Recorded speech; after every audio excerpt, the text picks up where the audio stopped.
Достар, бүгін біз сіздермен бір қызықты тәжірибе жасайтын боламыз. Жалпы ол қандай тәжірибе дейтін болсаңыздар, міне қараңыздар, ішінде су жоқ стакан, және де ішінде су толтырылған стакан. Мынау қазір іші тола су. Екі стакан берілген.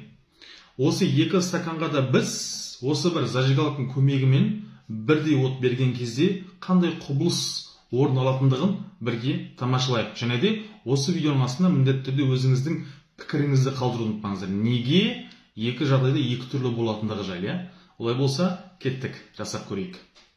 Так, достар, қараңыздар, міне бізде зажигалка. Және де мынауымыз іші тола су, мынада ешқандай су жоқ. Бірінші не істейміз? Су жоқ, стаканды жағып көрейік, от беріп көрейік, дәл осы от.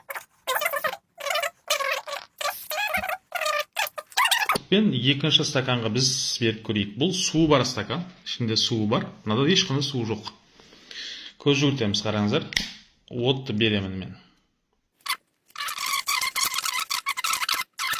Енді сұрақ, қараңыздар. Дәл осы мына стаканымыз жанып бітті, ал мына стаканымыз әлі жанған жоқ.